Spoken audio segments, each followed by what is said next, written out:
मेडिटेशनची जादूगिरी. लेख आहे कळीला पूर्ण उमलूया. नवीन वर्षामध्ये नवीन बातमी एक सुखद आनंद देऊन गेली. त्याविषयी आज आम्ही चिंतन करत होतो. बातमी होती मुलींच्या विवाहाचं वय आता 18वरून 21वर. या नव्या विधायकामुळे मुलामुलींचं लग्नाचं वय एक समान झालं आहे. शिवाय यामुळे उच्च शिक्षणाची संधी मुलींना सहज उपलब्ध झाली आहे. 19 वर्षाची रोशनी म्हणाली की काकू मी बोलू का? माझी मैत्रीण ग्रामीण भागात राहते. मागच्या वर्षी तिची 12वी झाली आणि लग्न झालं. ग्रामीण भागातल्या मुली हुशार असूनही त्या महाविद्यालयीन शिक्षणापासून वंचित राहतात. परंतु या निर्णयामुळे आता अशा मुलींना उच्च शिक्षणाची द्वारं खुली झाली आहेत, ही आनंदाची गोष्ट झाली. डॉक्टर शुभदा म्हणाली, आणि हो, लग्न लवकर झालं की मातृत्वही लवकर येतं आणि ते कोवळ्या वयाला झेपत नाही. त्यामुळे माता बनू पाहणाऱ्या स्त्रीचा मृत्यू होतो.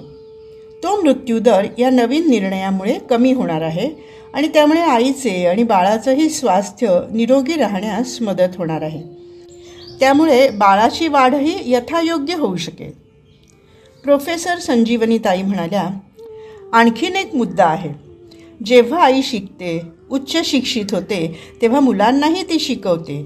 सारं घरच सुशिक्षित होतं आणि ती सुशिक्षित स्त्री अर्थार्जनही करू शकते. त्यामुळे कौटुंबिक व आर्थिक स्थितीमध्ये चांगल्या प्रकारे सुधार होतो. सरोदे काका म्हणाले, हो, आणि अशी स्त्री मग निर्णय प्रक्रियेतही सहभागी होते. तिचे निर्णय योग्य असतात. स्वतःच्या लग्नाचा निर्णयही ती घेऊ शकते आणि शिवाय पहिलं बाळ कधी व्हावं किंवा 2 बाळातील अंतर तसंच मुलीच्या जन्माचं स्वागत यात ती सकारात्मक निर्णय घेते. त्यामुळे सामाजिक स्थिती सुधारण्यास मदत होते. रोगराईवर होणारा खर्च वाचतो. पुढील पिढी सर्वार्थाने सक्षम, निरोगी, सुशिक्षित, उच्च शिक्षित होण्यास मदत होते. एकंदरीतच त्यामुळे भारत देशाचं भविष्य अधिक समृद्ध होईल याची खात्री वाटते. सरोदे काकांचं हे भाष्य ऐकून सर्वांनी टाळ्या वाजवल्या.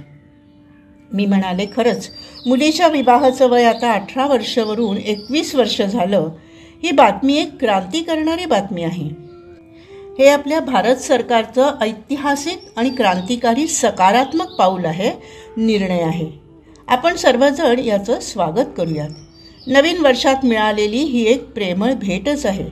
त्यामुळे करोडो मुलींचं कल्याण होणार आहे. मी परत एकदा भारत सरकारचं अभिनंदन करते. आम्ही सगळे एकमेकांचा निरोप घेत होतो. तेवढ्यात आजी म्हणाल्या की थांबा थांबा, आता लवकरच संक्रांत येत आहे.